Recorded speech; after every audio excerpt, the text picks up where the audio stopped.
Voilà, très heureux de pouvoir poursuivre cette session d'études bibliques avec vous et nous entamons une nouvelle thématique mais qui reste dans le prolongement au final de ce que nous avons déjà fait les semaines passées. Nous avons revu un petit peu comment le Seigneur avait donné des personnes dans son Église pour permettre l'édification du corps de Christ, c'est-à-dire sa construction, son développement, et aussi quels sont aussi les ministères donc complémentaires dans l'Église locale qui permettent la bonne gestion de l'œuvre de Dieu pour nous permettre à nous aussi de nous épanouir sereinement, travaillant de mieux en mieux à l'œuvre du salut et au salut de ce monde.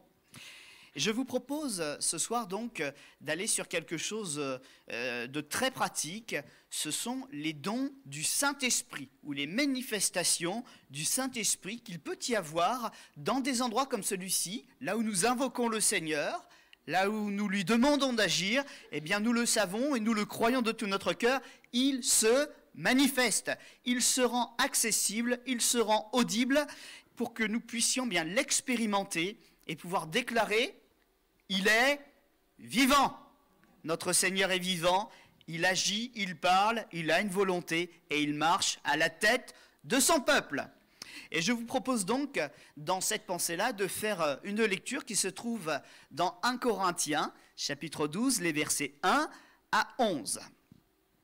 Et nous trouvons dans la parole de Dieu qu'il est écrit ceci: pour ce qui concerne les dons spirituels. Je ne veux pas, frères, que vous soyez dans l'ignorance. Vous savez que, lorsque vous étiez païens, vous vous laissiez entraîner vers les idoles muettes selon que vous étiez conduits. C'est pourquoi je vous déclare que personne, s'il parle par l'Esprit de Dieu, ne dit « Jésus est anathème ». Et que personne ne peut dire non plus « Jésus est le Seigneur », si ce n'est par le Saint-Esprit. Verset 4. Il y a diversité de dons, mais le même esprit. Diversité de ministères, mais le même esprit.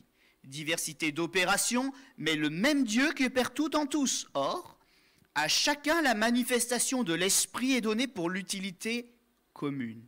En effet, à l'un est donnée par l'esprit une parole de sagesse, à un autre une parole de connaissance, selon le même esprit, à un autre la foi, par un même esprit, à un autre le don des guérisons par le même esprit, à un autre le don d'opérer des miracles, à un autre la prophétie, à un autre le discernement des esprits, à un autre la diversité des langues, à un autre l'interprétation des langues. Un seul et même esprit opère toutes ces choses, les distribuant à chacun en particulier comme il veut. Amen. Quelques définitions donc, qui vont aussi nous aider à comprendre un petit peu mieux ce pan de la foi chrétienne. Je dis de la foi chrétienne parce que normalement, tous ceux qui croient au Seigneur Jésus devraient aller sur le terrain des dons spirituels. Pourquoi ? Parce que c'est écrit dans la Bible. C'est une volonté de Dieu que nous soyons connectés puissamment à son esprit et que nous puissions aussi le servir sur la terre. Non pas avec simplement nos propres mots, non pas seulement avec notre volonté ou notre bonne volonté, parce qu'il n'y a pas que de la bonne volonté toujours, mais c'est surtout avec la puissance de son esprit. Il faut que dans ce monde, les serviteurs de Dieu soient ses ambassadeurs, c'est-à-dire qu'au travers d'eux, la voix du Maître se fasse entendre et qu'elle retentisse. Et aucun homme n'est suffisant pour ça. Il faut vraiment qu'il ait le Saint-Esprit comme compagnon d'œuvre et de voyage, et que l'un et l'autre travaillent ensemble en harmonie, pour que le Seigneur puisse se manifester. En tout cas, c'est son choix souverain. Il n'a pas voulu nous laisser de côté. Il pourrait faire les choses tout seul. Mais il veut vraiment que notre vie prenne du sens, qu'elle retrouve du sens. Parce que nous n'avons pas été créés par erreur, nous ne sommes pas des erreurs. Notre vie, si elle est là aujourd'hui, c'est parce que c'est une vie voulue de Dieu. Les œuvres extraordinaires qu'il a créées, c'est pour les vivre avec nous. Il ne nous a pas créés comme ça pour être des animaux de compagnie, il nous a créés pour être ses vis-à-vis éternels. Jésus est le premier à être entré dans la gloire à ses côtés officiellement, mais nous sommes destinés à monter dans la gloire avec lui. Et c'est ça le plan de Dieu. C'est pas juste dire t'es sauvé, c'est bien, rentre dans l'éternité, c'est de dire l'Éternel a un plan extraordinaire pour ta vie, il t'attend pour que tu le rejoignes, que tu bâtisses ses grandes œuvres avec lui. Alors ces quelques définitions, nous allons aller les chercher dans la langue originale. Je vais vous embêter un petit peu avec un peu de grec, mais vraiment un tout petit peu. Quelques mots à peine, et tout le reste ce sera en français. Merci pasteur. Il y a des choix de nos traducteurs. Ce sont des choix, ce ne sont donc pas des erreurs. La Bible traduite en français, c'est un choix.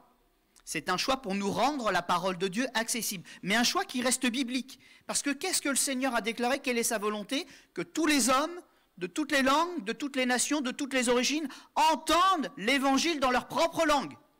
Donc, ce n'est pas en venant au latin, au grec ou en araméen qu'on aura une meilleure compréhension des Écritures. Ce qu'il faut, c'est qu'on comprenne les choses en étant éclairé par le Saint-Esprit lui-même. C'est lui qui nous dira si quelque chose ne va pas. Mais si tout va bien, c'est aussi lui qui rajeunira notre cœur et qui nous fera grandir. Amen. Alors n'ayons pas peur de nous tromper. Nous avons un texte qui est le travail d'hommes et de femmes aussi parfois, très sérieux parce qu'ils aiment la parole de Dieu autant que nous. Et oui, le Seigneur s'est choisi des hommes et des femmes dans toutes les générations pour porter le beau message de l'Évangile, dans des vases fragiles, mais des vases devenus des vases d'honneur. Il a placé son Évangile en lui. On pourrait se dire les traducteurs se trompent. Oui, mais Dieu ne se trompe pas dans ses choix. C'est lui qui choisit, c'est lui qui qualifie et c'est lui qui établit. Amen. Et ce chapitre 12 commence avec un choix de traduction pour ce qui concerne les dons spirituels. Ce n'est pas une erreur et nous l'avons déjà dit, c'est parce que nous sommes dans un chapitre qui va parler de ces cadeaux de Dieu. Pour l'utilité commune, nous avons lu. Mais littéralement, le mot qui est utilisé, c'est pneumatikon. Et nous avons vu que dans un texte parallèle, qui a précédé celui que nous sommes en train de lire, le mot pneumatikon était utilisé non pas seulement pour les dons spirituels, mais déjà par les canaux par lesquels il passe, à savoir des personnes sanctifiées, mises à part pour le Seigneur, éveillées à l'Esprit de Dieu pour l'écouter et restituer le plus fidèlement possible ce que le Seigneur a voulu nous dire. Il s'agit donc, là plus exactement, de dire pour ce qui concerne ceux qui sont spirituels et qui ouvrent la bouche dans l'assemblée pour manifester des dons spirituels. Un choix de traduction, mais qui est très légitime dans ce contexte. Les pneumatikon, littéralement, les inspirés. Ce terme est utilisé, donc, comme on l'a dit un peu plus tôt, dans la lettre de l'apôtre Paul, pour des personnes réorientées vers leur Créateur. Réorientées, ça veut dire quoi? C'est-à-dire nées de nouveau, ayant vécu leur repentance, abandonner le péché pour revenir à Dieu et se convertir, le servir. Et je tiens à dire que donc, quand nous sommes face aux dons spirituels, nous ne sommes pas face à de l'intelligence. Une personne qui serait très intelligente, qui serait capable de restituer avec beaucoup de précision les mots bibliques, l'enseignement biblique, ne serait pas forcément une personne inspirée, ce serait juste une personne fidèle avec les mots. Nous ne parlons pas de cela aujourd'hui. On ne parle pas de grands prédicateurs ou de grands orateurs. On parle de personnes connectées à la personne de Dieu et qui parlent par la volonté de Dieu. C'est tout à fait différent. Une personne qui n'aurait pas fait d'études serait un excellent porte-parole de Dieu s'il est appelé par lui.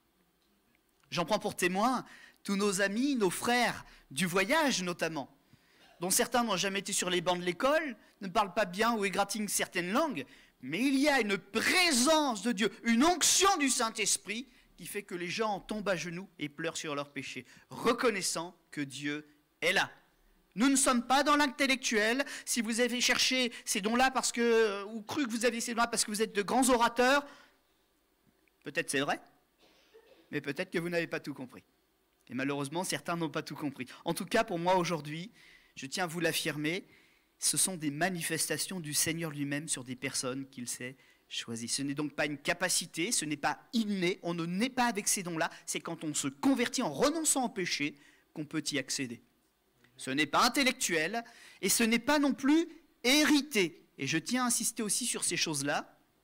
Nous pouvons hériter d'un bon enseignement par papa et maman, mais quand on commence à parler de dons, de guérison, etc., hérité, ça, c'est pas de Dieu. Et je sais que parfois, dans certains milieux chrétiens, il y a un peu cette pensée que ma grand-mère avait le don, ma mère a le don, j'ai le don. Eh bien ça, je suis désolé, mais à la lumière des Écritures, c'est démoniaque. Ce sont des puissances occultes qui agissent, parce que quand on étudie les dons spirituels, on voit des choses spontanées sur des personnes que Dieu s'est choisies, mais les êtres humains se soumettent volontairement à l'action de Dieu. Ils n'en ont pas le contrôle. Ils travaillent avec le Seigneur qui veut se manifester, et non pas l'inverse. Ce n'est pas nous qui provoquons les choses ou qui avons un pouvoir, comme certains le pensent. Le pouvoir, il est en Dieu. Le pouvoir est en Jésus-Christ. Et pourquoi n'avons-nous pas un pouvoir? C'est parce que Dieu ne veut pas nous faire grandir et ne veut pas nous grandir de cette manière-là. Pour ne pas qu'on s'enorgueillisse, qu'on se croie supérieur, qu'on fasse de l'élitisme. Dieu est grand et nous sommes tout petits. Mais il nous a choisis dans son immense amour. Amen. Aussi, nous ne parlons pas de privilèges, nous ne parlons pas de pouvoir, nous ne parlons pas d'élite, nous parlons de grâce. Tout n'est que grâce. Et si nous le comprenons, si nous l'acceptons, alors je crois que nous ne sommes pas loin d'être sur le chemin de pouvoir vivre ces choses avec lui. Notre rôle de témoin de la grâce a amené le Seigneur vers nous encore plus loin. Et il nous met sur nos épaules, sur notre être, une onction spéciale, une marque spéciale. Une marque de puissance qui émane du Saint-Esprit. Et quand on lit les Écritures, certains textes nous le présentent comme un survêtement de puissance qui s'ajoute à un vêtement que nous avons déjà revêtu, le vêtement de la justice. Cette justice, c'est celle du sang de Christ. Il est impossible de parler de dons spirituels, d'onction de l'esprit, d'être ambassadeur de Christ, avant d'être soi-même un enfant de Dieu, purifié, lui appartenant. Il faut avoir quitté le royaume des ténèbres, il faut avoir tranché la notion du péché, il faut avoir confessé le nom de Christ, avoir le vêtement de la justice pour avoir le survêtement de la puissance. Et parfois, certains pensent aussi que le survêtement de la puissance, c'est pour être plus fort soi-même. Or, c'est vrai que cela nous permet de vivre des expériences peut-être plus intensément. Il y a un canal avec Dieu qui est renforcé, clairement. Certains comparent un petit peu aux technologies d'aujourd'hui. Ils disent que c'est comme si on passait du vieux modem 56K ou du modem du Minitel à l'époque à la fibre optique aujourd'hui. Et c'est tout à fait vrai. Mais n'empêche que nous l'avons lu ensemble au verset 7, en réalité, c'est pour l'utilité commune. Et je vais même aller plus loin, c'est pour le combat contre les puissances des ténèbres. Peut-être y a-t-il là aussi l'une des raisons pour lesquelles le Seigneur n'envoie pas toujours et tout de suite le Saint-Esprit sur ceux qui le demandent. Peut-être qu'ils ont d'abord besoin de lui faire vraiment pleinement confiance avant d'être envoyés au combat. La sanctification, la mise à l'écart du péché pour le salut, pour appartenir à Dieu, c'est une chose. Mais de là à aller au combat, il y a peut-être aussi un cœur à fortifier avant. Peut-être que parfois, le Seigneur attend, ce n'est pas qu'il ne nous aime pas, ce n'est pas qu'il ne nous voit pas comme un combattant potentiel, mais peut-être qu'il connaît très bien notre cœur et mieux que nous, et qu'il ne nous envoie pas trop vite avant de nous avoir éduqués avant. Le combat, des fois, mes amis, il est rude, mais le Seigneur est plein d'amour, il ne nous envoie pas dans le mur. Si on a besoin d'être dans ses bras d'amour, il nous tient dans ses bras d'amour et c'est tout. C'est un père et il sait très bien ce qu'il fait avec ses enfants. Définition numéro 2, charisma. Littéralement, c'est un mot qu'on pourrait appeler cadeau, don, grâce.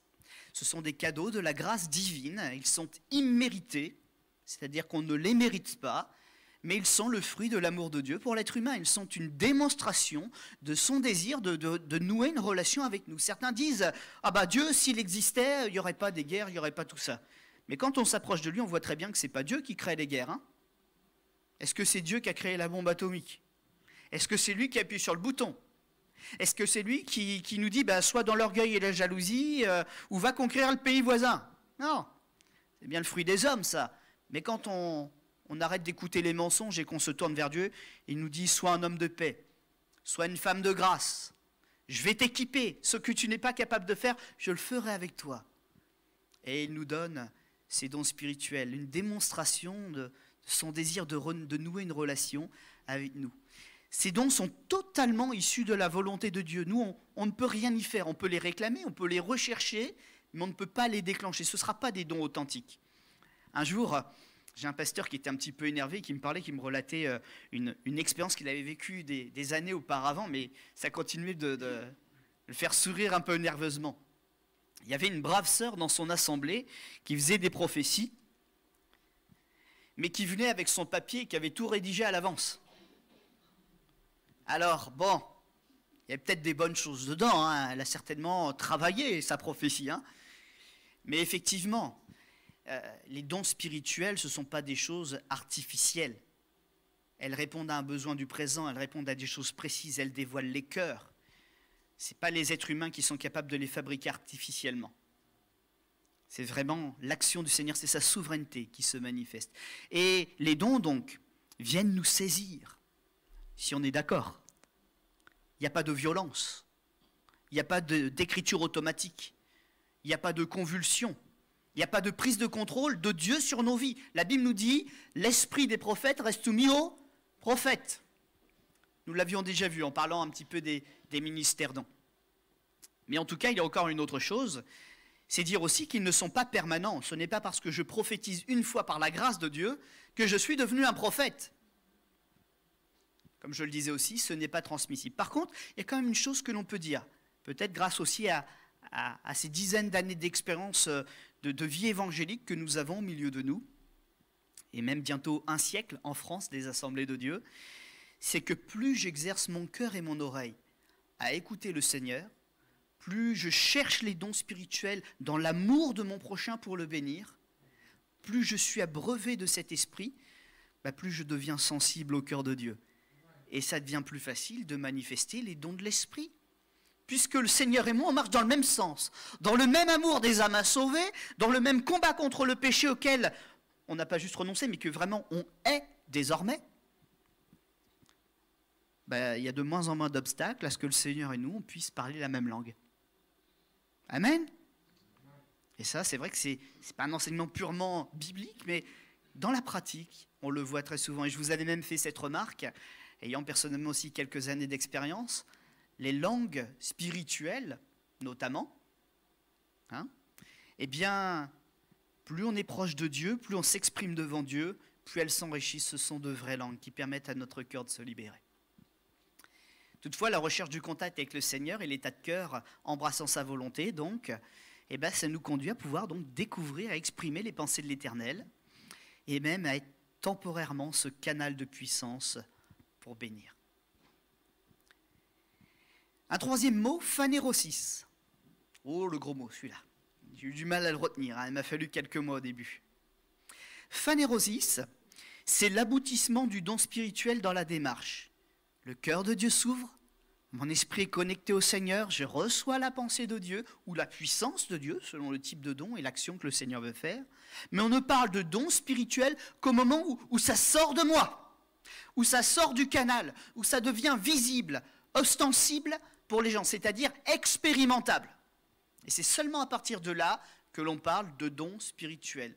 Les étapes juste avant, jusqu'à celle de notre esprit, on parlera simplement peut-être d'inspiration. Vous voyez, tout est coulé de Dieu, tout a coulé de Dieu dans notre esprit, de son esprit à notre esprit, on parle d'inspiration. Mais c'est au moment où les choses deviennent manifestes et évidentes pour toutes qu'on parle de phanérosis, donc de manifestation du Saint-Esprit. Alors, à quel moment parle-t-on donc de Dieu, du Saint-Esprit ? Bien, à ce moment-là, au moment où on entend une parole, et où cette parole, lorsqu'on l'entend, on sait que ce n'est plus un être humain qui parle.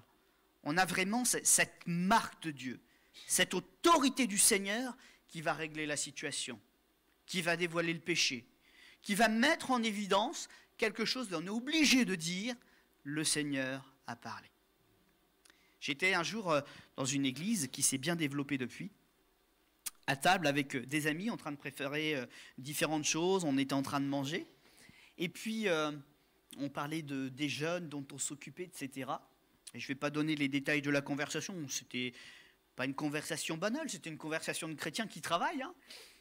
Ce n'était pas pour un problème particulier, mais alors qu'il y avait cette vingtaine de personnes autour de la table, puis qu'il y avait plusieurs petits groupes de conversation avec des thématiques différentes, À un moment, il y a un frère qui était dans le groupe à côté, il dit quelque chose et Saint-Esprit m'a interpellé dans mon cœur.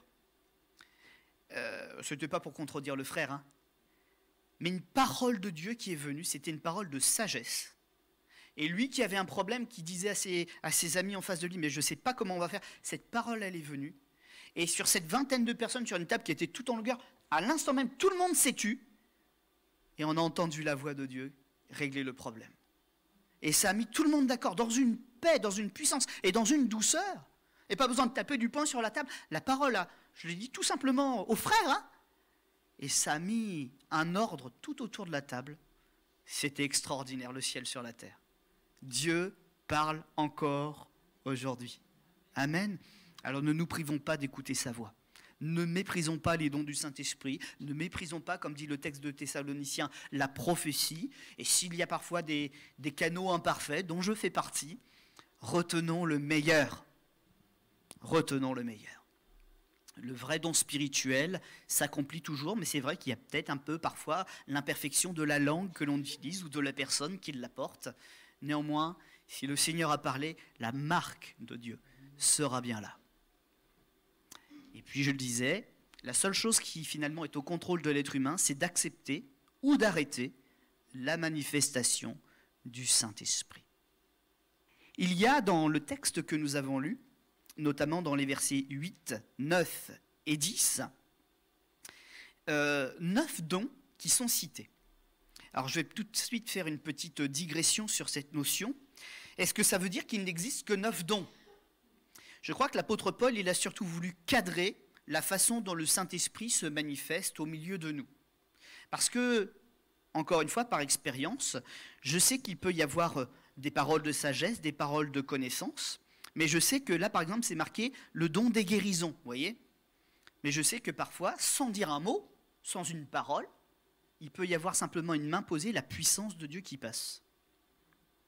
Mais en tout cas, l'apôtre, c'est ma pensée à moi, que cette liste, elle est avant tout un repère pour nous montrer comment le Saint-Esprit agit afin de le reconnaître et de ne pas croire aux autres mensonges des esprits mauvais qui font croire qu'on peut guérir autrement. Vous voyez ?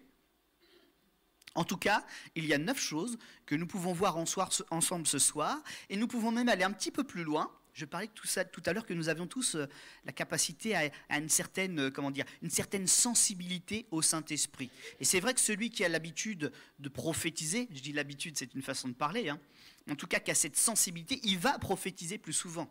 Ou celui qui a la sensibilité d'aller chercher de la sagesse dans le cœur de Dieu va amener un peu plus souvent des paroles de sagesse. En tout cas, elle sera plus propice à le faire. Et on peut voir qu'il y a 3 grandes catégories. La première est inscrite ici. Les dons de révélation. On y trouve donc la parole de sagesse, la parole de connaissance et également le discernement des esprits. Alors, quelques exemples concrets que l'on peut donner avec cela. La parole de sagesse, déjà peut-être l'expliquer, parce que c'est vrai que parole de sagesse, parole de connaissance et même prophétie, on ne sait pas toujours bien faire la nuance. Hein ? La parole de sagesse, elle est une expression de la sagesse divine révélant un élément jusque-là caché du plan de Dieu. Cette parole, elle va pouvoir aussi donc s'ouvrir sur l'avenir et apporter, selon les cas, un conseil, une solution à un problème, la révélation de circonstances à venir, mais aussi de l'équilibre et de la précision, peut-être dans quelque chose comme de l'enseignement. La parole de sagesse est distincte de la simple sagesse. La sagesse, on peut l'acquérir. On peut étudier, on peut être auprès, d'ailleurs la Bible dit, c'est auprès des sages que l'on devient sage. Il y a une certaine sagesse que l'on peut acquérir par l'enseignement. Là, on parle d'un don spirituel, une manifestation. C'est une part de la sagesse de Dieu qui est omniscient, omnipotent, omniprésent, qui nous est donnée et qui nous permet d'entrevoir le plan de Dieu pour l'expliquer à nos contemporains. Alors, je vais tout de suite faire une petite digression. Bien souvent, dans nos éditoires, des voix s'élèvent inspirées par le Seigneur, avec parfois des formes culturelles ou pas. Et on confond souvent la prophétie et la parole de sagesse. Bien souvent, au milieu de nous, ce ne sont pas des prophéties, mais des paroles de sagesse, en réalité, qui sont apportées.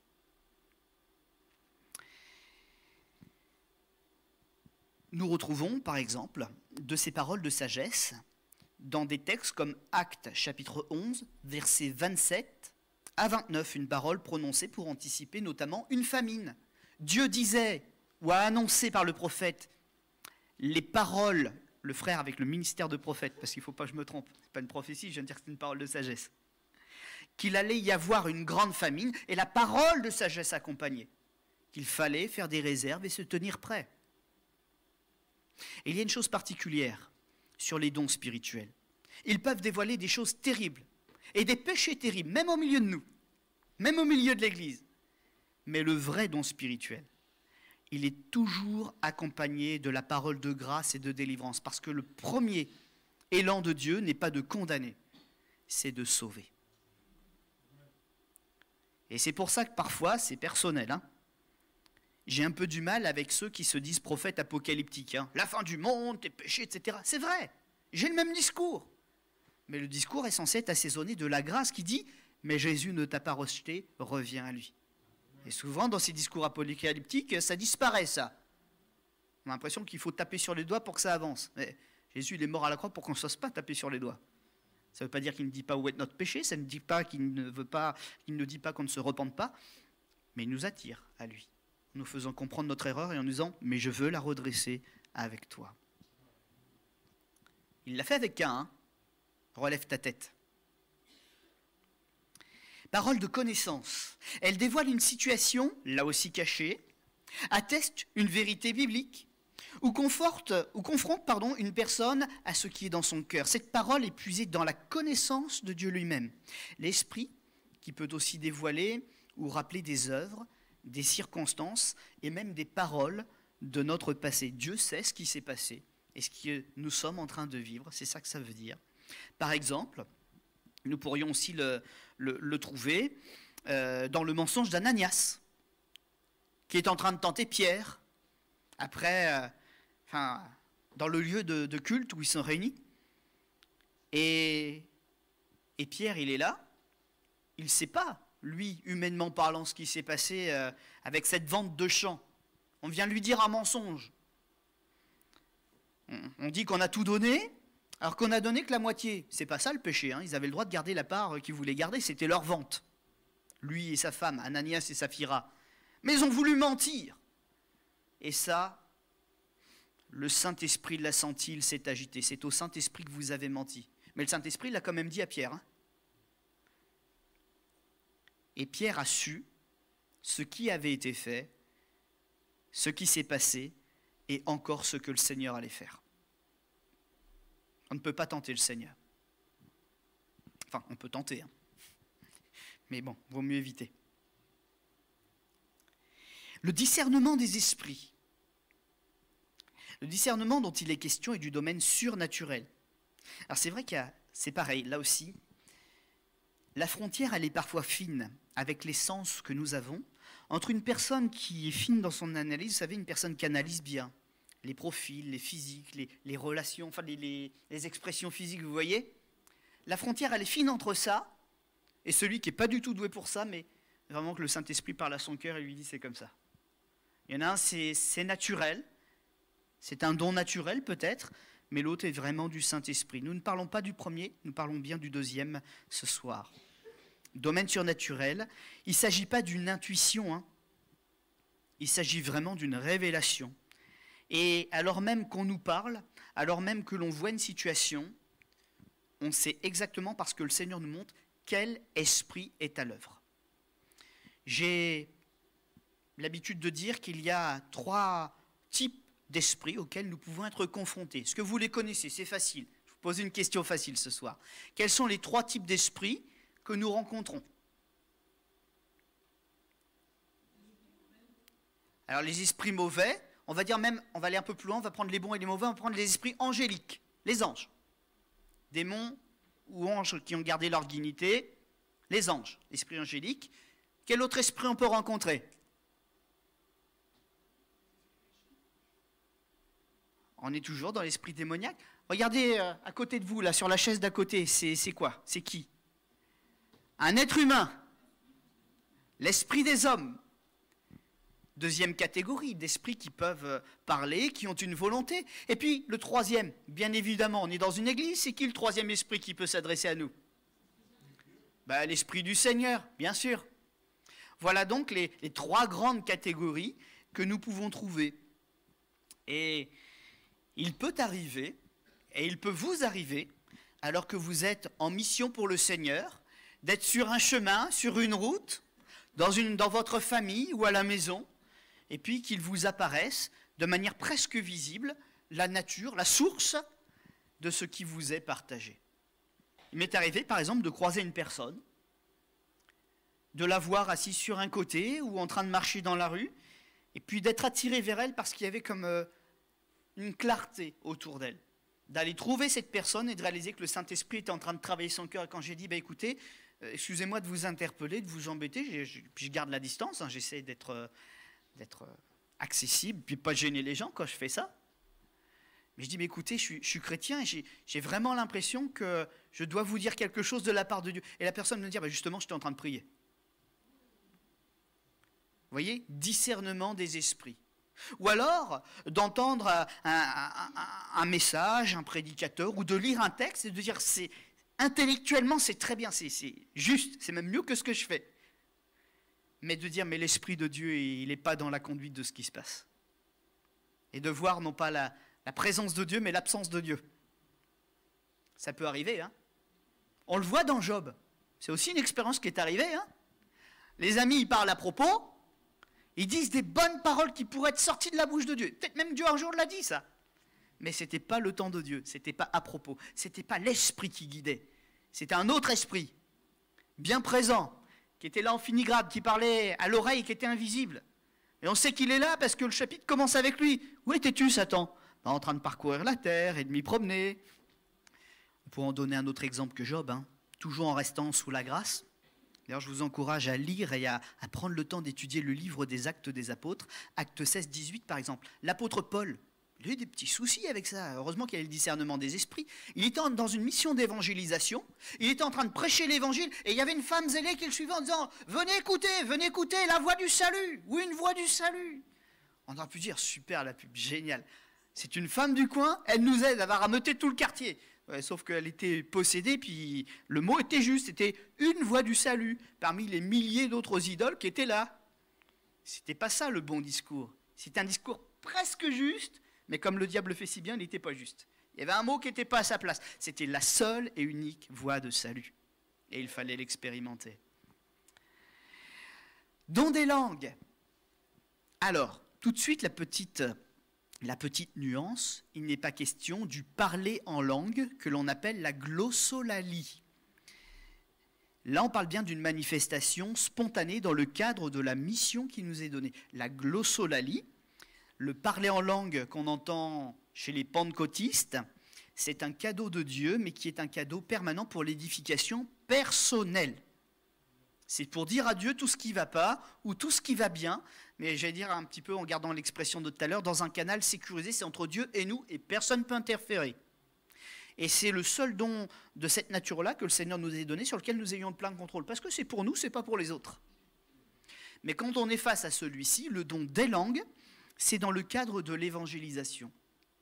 Comme ce frère missionnaire ou ces frères missionnaires, qui se sont un jour retrouvés dans un tout petit village à 80 km dans la brousse, qui sont arrivés là alors que les gens parlaient ni l'anglais, ni le portugais, ni tout ça, et puis qui se sont retrouvés sans interprète, qui ont ouvert la bouche, et le Seigneur leur a permis d'apporter leur message dans la langue de ces gens, une langue qu'ils n'avaient jamais apprise.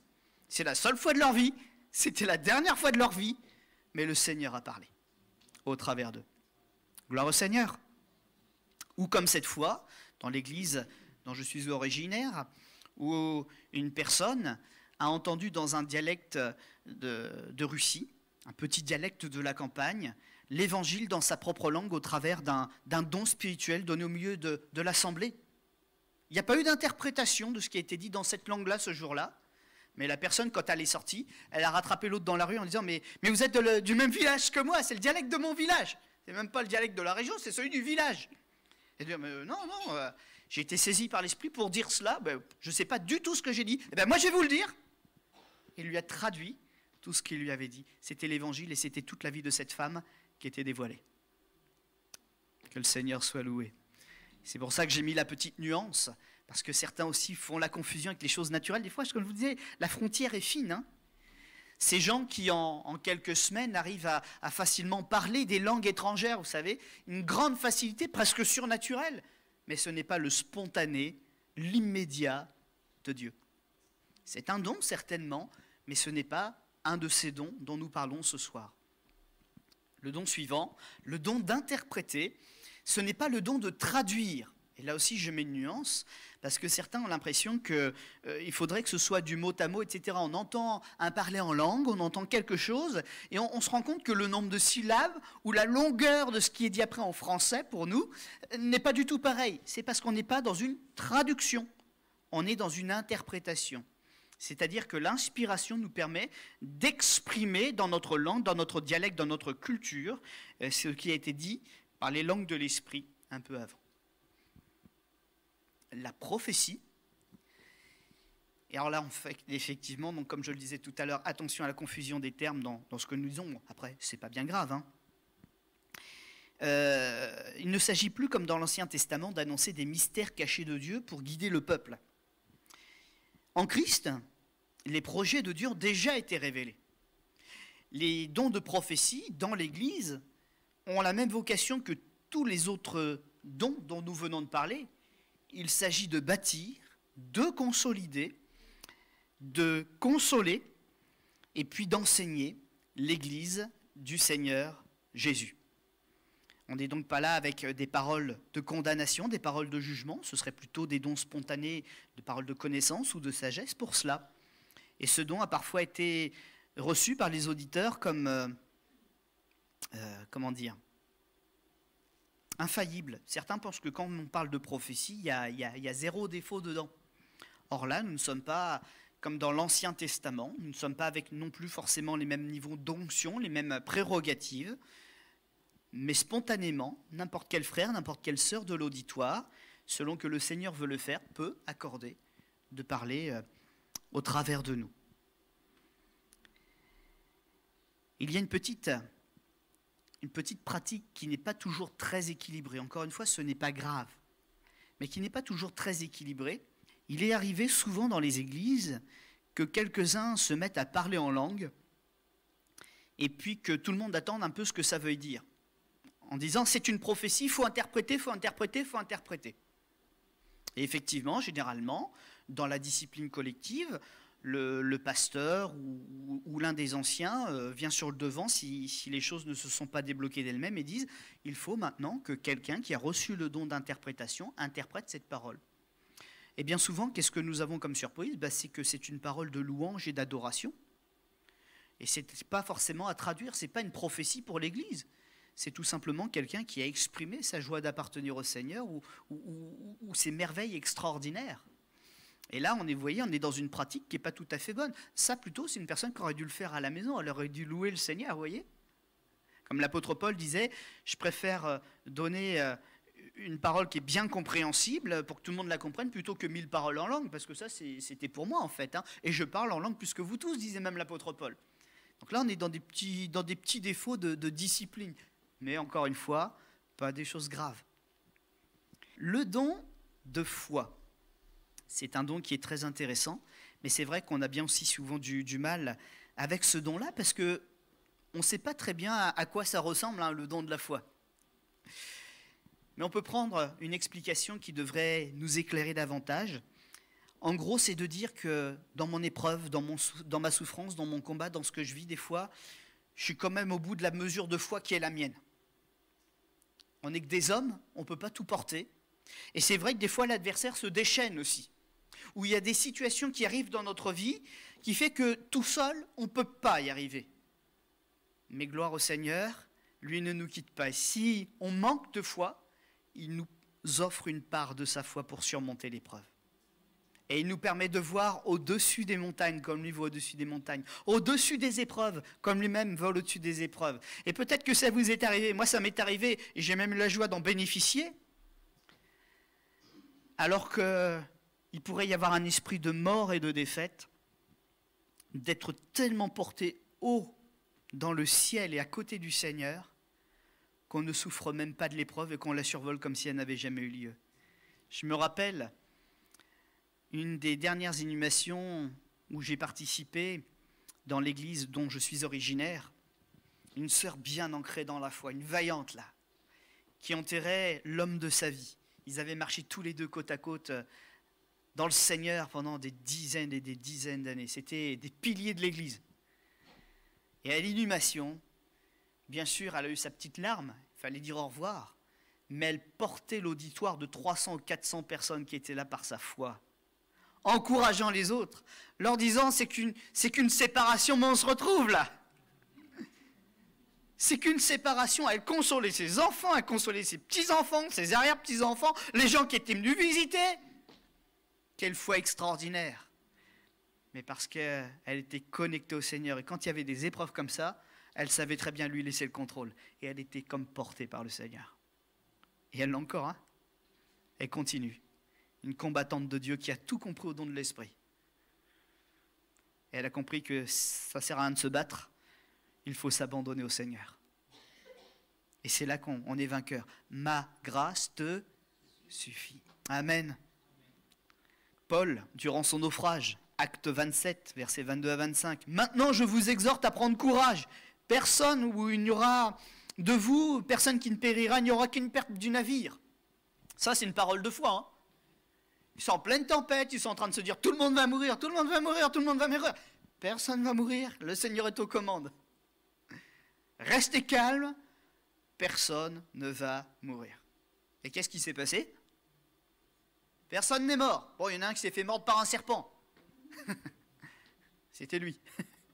Est-ce qu'il est mort? Eh non. Le Seigneur se trompe jamais. Les dons ou le don des guérisons.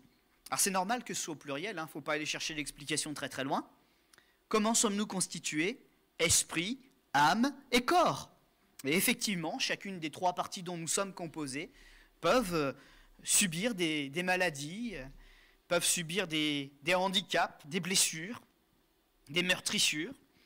Et le Seigneur a des guérisons, des sortes de guérisons, des formes de guérison pour chacune des parties de notre être. Il nous a créés et il sait aussi réparer chacun des éléments qui sont en nous. Esprit, âme et corps peuvent être remis entre les mains du Seigneur. Il a un pouvoir de guérison sur toutes ces choses. Et je me rappelle encore ce témoignage des Écritures qui dit « Mais qui est cet homme qui a pu guérir un autre homme tout entier ?» Qui est-il? Eh bien, c'est Jésus, l'Éternel, notre salut. Guérison, par exemple, du boiteux du temple.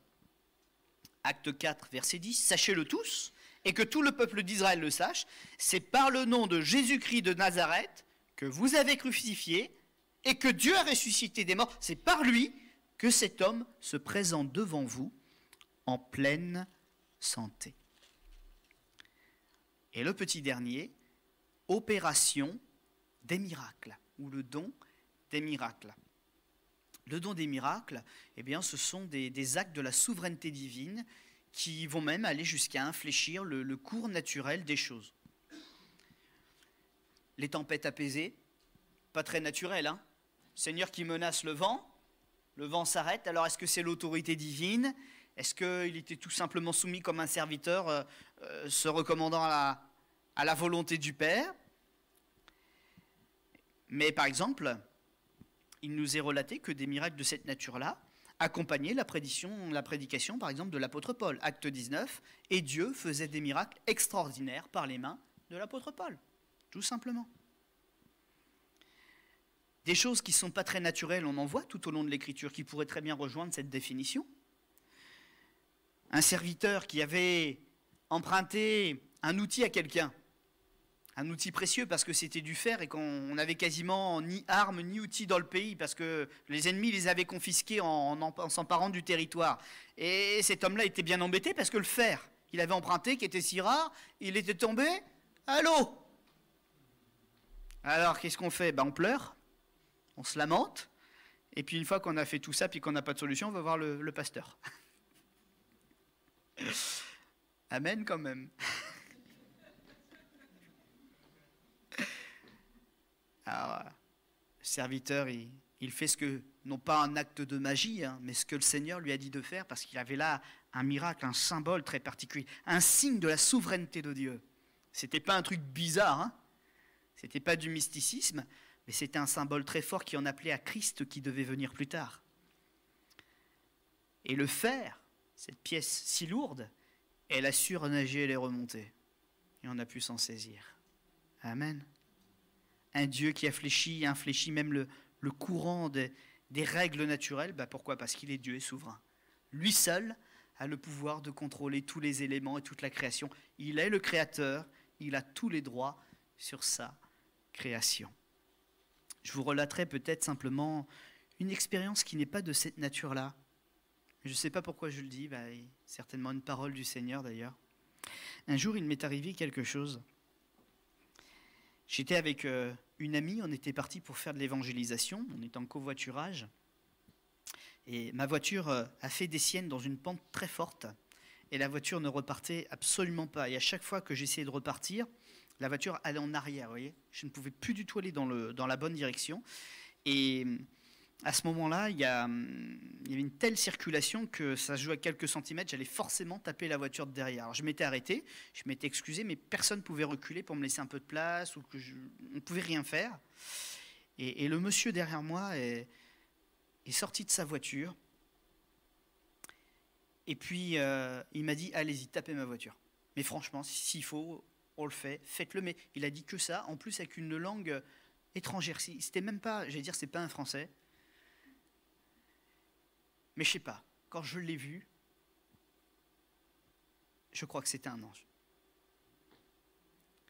Une clarté, quelque chose en lui.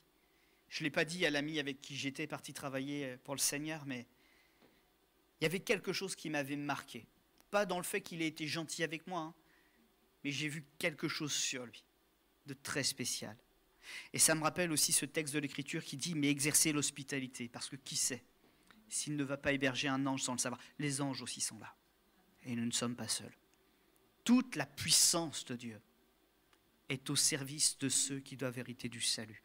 Alors mes amis, tant que le jour est là, travaillons de mieux en mieux. Soumettons-nous au commandement du Seigneur, parce que c'est de loin la meilleure chose qui pourra jamais nous arriver. Et plus nous progressons avec Dieu, plus nous l'expérimentons, plus nous combattons avec lui, plus nous sommes convaincus que nous sommes au bon endroit, qu'il n'y aura jamais rien de meilleur pour nous. Amen.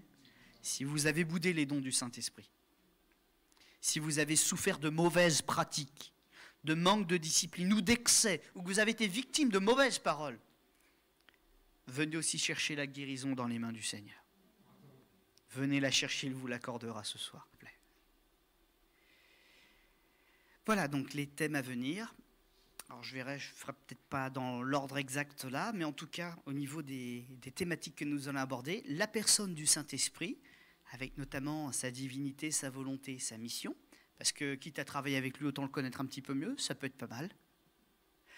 Et puis les deux chapitres qui viennent en prolongement de celui que nous avons lu, ce n'est pas des études séparées, c'est un vrai prolongement. L'apôtre Paul les a mis dans un sens bien précis, guidé par le Saint-Esprit. Le 1 Corinthiens chapitre 13, qui concerne l'amour. Mais en réalité, l'amour est un élément indispensable de l'exercice des dons spirituels. Donc, amour que je vous propose de redécouvrir, parce qu'il s'agit du vrai amour, et peut-être que certains ne le connaissent pas, à redécouvrir et qui est indispensable. Et 1 Corinthiens chapitre 14, qui donc parle de la discipline dans l'exercice des dons spirituels. Et je redis ce que j'ai dit tout à l'heure au cours de ce message, de ce partage. Rappelons-nous toujours que parler comme le Saint-Esprit, ça ne fait pas nous des personnes de l'Esprit. C'est subtil, hein ? Mais c'est pas parce qu'on parle avec les mêmes mots que la Bible ou que le Saint-Esprit qu'on y croit et qu'on a été choisi par le Seigneur. Alors laissons-nous toucher vraiment ce soir parce que nous avons reçu et devenons les compagnons du Saint-Esprit. Amen.